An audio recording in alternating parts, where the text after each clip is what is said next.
Here's a random way to start a video.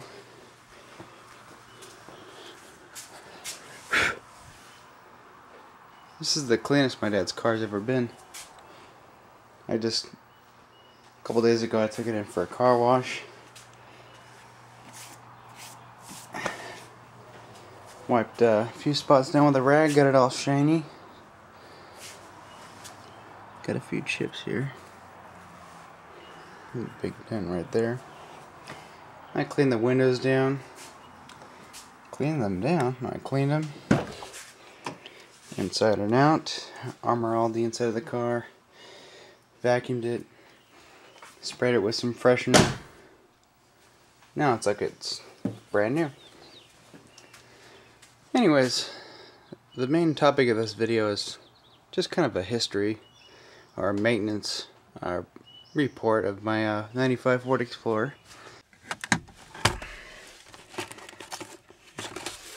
Kind of cold in here. Let's see, you need this. That's part of the maintenance. I think this is part of the maintenance as well.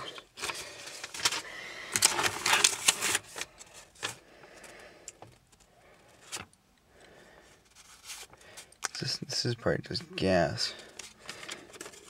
Who cares about that? Probably spent $1 million on gas for this thing over the years. So here's our Ford Explorer manual thing. And we still have the original warranty card. I'm sure that's expired. The owner's manual that doesn't really tell you anything.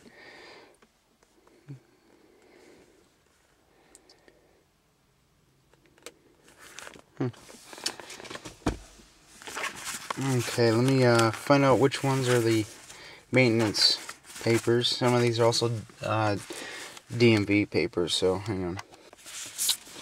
Alright, let's start off with this first paper. This is from Dameron Ford.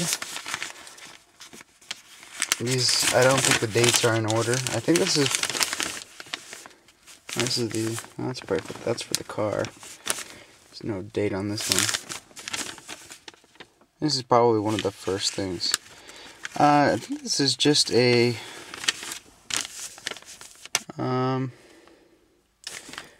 might be just for an oil change,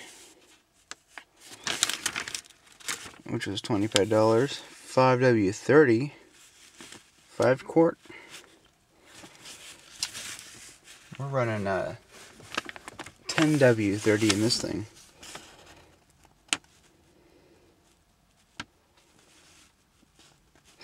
Anyways, yeah, just an oil change, and apparently they had a wrong air filter that time. That was probably just a way to get more money out of us. Here comes the big one. This was right after something scary happened when we were in this thing, and this was 9 years ago. It happened in 2001. It was a $428 fix. Checked gas pedal, it was good. Throttle linkage, good. But the throttle body was sticking, according to them. So the throttle body was like 165 or something like that. And it's like whatever the part costs, that's how much the labor will be. Now let's see, this is a very recent paper here. This is a McKenzie Ford. And this was a free thing. It was a recall. Let's see, it was the speed control switch. It had to get replaced. It was defective or whatever. I don't know what was wrong with it, but it got replaced. So that was all good.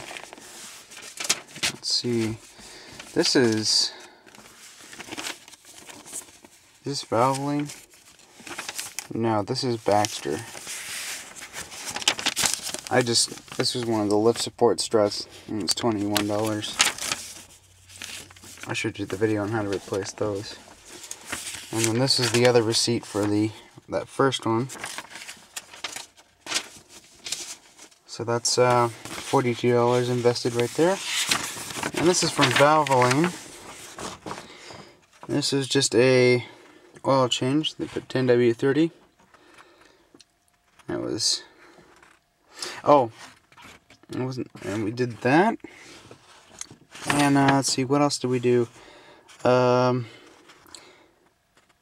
was a... where is it at? Oh! I got a fuel system cleaning, which actually helped out in the fuel mileage on this thing. And it made it run a little bit better. Same thing with the oil change, that made it run even better because it wasn't as thick as what we were running before. We were doing, or this was running 10W30 or 10W40, and it was running a little bit rougher, running at a lower RPM. Now it runs a little bit higher. Let's see, what else has been done to this thing? Oh yeah, I showed you that I replaced the spark plugs and spark plug wires. That's been done because that was causing some valve ticking. And then, what else? We got new tires and rims on this thing because I hit a curb and bent one of the rims. We replaced the seats. The power antenna stopped working for a while and we fixed that. And as you can see here, I got a new radio in. It's been 10 years since we had something major go wrong with it. And it's running fine now. And there's the mileage. And that's 150,000. Because it kind of looks like 400,000, but that's not it. Oh yeah, and not to mention we replaced the alternator about 3 times in this thing. And I guess the only thing that's worth mentioning about this car is the transmission was rebuilt about a few months ago. It went out and it wasn't shifting right. It would get to a certain gear and it would stick, or it would stay in that gear. And apparently that transmission got completely fucked up, so it got rebuilt. It was under warranty and the only money out of pocket was $100. That's really the only thing that's been done to this vehicle. I could use some touch-up paint before this just starts all peeling out. We do know that it needs a steering alignment. The steering's getting kind of crooked, and the brakes need to be replaced. They're grabbing, and it's getting really annoying. But other than that, it's a really good car.